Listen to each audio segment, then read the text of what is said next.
Ladies and gentlemen, I'm your host, Lester Zoom Headley, coming with a good one for you. This is storytelling time. Storytelling time. Placing rules in concrete. This is the title of this discourse. Placing the rules in concrete. Being stubborn and strong headed and foolish is a sin. Let me say that again. Being stubborn, strong headed, and foolish is a sin. Okay? It changed the system that you think that you can cause confusion in, that you can mimic, that you can, be that, but you're stupid and you're stubborn. So you have to watch the rules. Sometimes the rules stamps your ugliness and your stubbornness and make you raise up from your ugly self. That's the truth. Changing what could remain unchanged. Don't change what can remain unchanged. Don't be stupid. Being foolhardy where it was good, productively, and most relaxing and most comfortable, welcome that. Cherish those moments. Not knowing what we have going for us and fixing what was not broken doesn't make sense. Never fix what was not broken. Don't interfere with it. Wanting to establish our will over others is another stupid way. That's rules in concrete. Being penny wise and pound foolish, another one. Exposing your naked backside, exposing your naked self, where others will notice you any other way. They'll see you, you're stupid, you're ignorant, they're gonna see you. So don't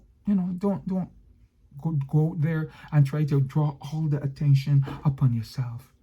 Trying to be domineering doesn't make sense either. Being bossy and stupid, even more stupid, doesn't make sense either.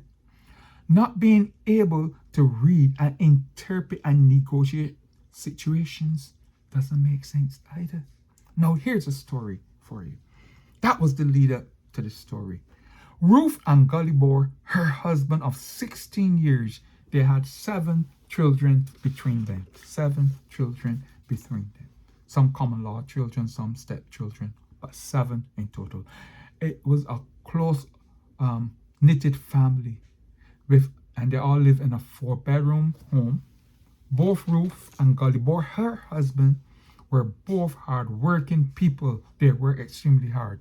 Okay? They were making ends meet. They were satisfying their soul. Gullibor loved his drinks. Gullibor loved his drinks. And so he never had much money left after Ruth demands of him that he need to give more money to keep the family at bay, to keep them surviving. And most importantly, she wanted the money to run the home as she sees fit as a lady. This was an ongoing, disturbing quarrel in the house. Now, Ruth was making much more money than Gullibor in her job. She was making much more. But Gullibor wanted to drink more with his friends. So he believed that because Ruth was making more money, she should have taken up the more of the helping in the house, more paying the bills and all this.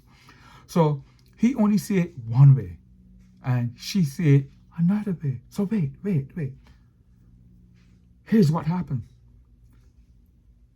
He wanted to declare himself as the man in the house. So he let her know in no uncertain terms, I am the man inside of here. I am tired being broke. I'm tired being broke. Now, we're going to split everything down the center in half. You're going to help pay for everything. No, I'm not taking the lion's share anymore. You work for much more money than me. It is totally unfair, he said. He said that Ruth contribution to everything should be half, right down the lane, split in the middle. No cent over to the cents, to the bone, to the 50 cents, to the 25 cents, to the 5 cents.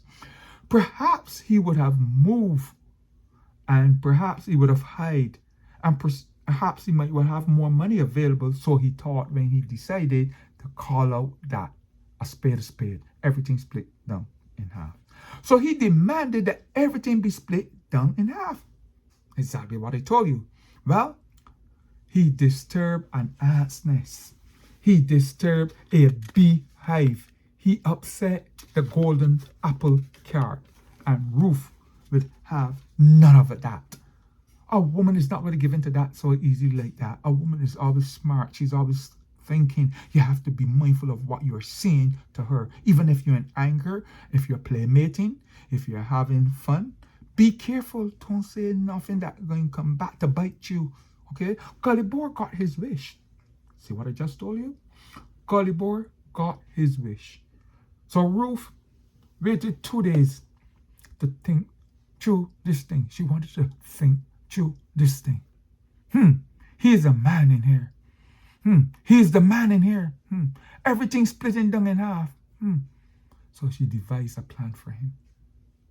She didn't speak into him like most women. Hey, this is not new. Like most women. She didn't speak to him for 2 days. Bye-bye, honey. Good night, honey. I have arrived, honey. She ain't answering. Ruth, she ain't answering. She right there sitting down and she got her face up. You know, like most women. Because she's planning. She's conniving. So she came up with this plan and she approached him. And she said, look, Gully. Because she didn't call him his full name, Gulliver. She called him Gully. Look, Gully, I will buy half the food in here. So she outlined and detailed what she's going to do. Under your demand, I'm going to buy half the food in here. I would also cook half the food in here.